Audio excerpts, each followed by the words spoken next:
Hai, Assalamualaikum. Saya Dini. Saya merupakan eczema survivor. Alhamdulillah, saya boleh cakap saya dah survive, insyaAllah, dengan produk Be International. So, ini saya lah dulu, muka saja tahu sebenarnya keadaan macam ni. Kalau tengok tangan, macam ni lah tangan saya. And macam ni juga bahagian kaki saya. So, saya dah eczema ni sebenarnya 13 tahun. Sangat kecil je kat sini dengan kat muka dan rostom juga. Bila pakai steroid yang terlalu lama tanpa pengetahuan yang sebenarnya dia boleh menipiskan kulit, dia boleh merapuhkan tulang, and paling teruk dia boleh menyebabkan mata kita buta, buah pinggang kita rosak.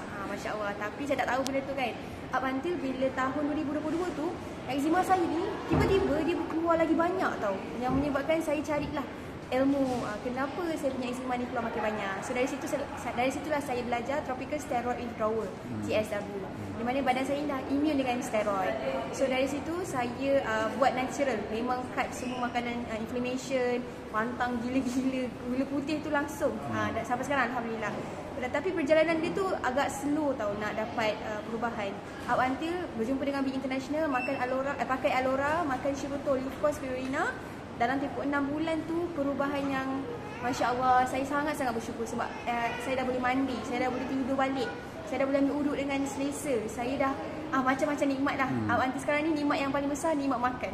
Walaupun orang cakap alah kau boleh je ni kan, tapi nikmat makan tu paling besar. Okay, lepas tu bila top up dengan Next Bio lagi glowing.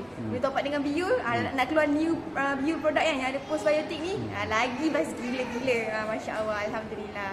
Okay, terima kasih.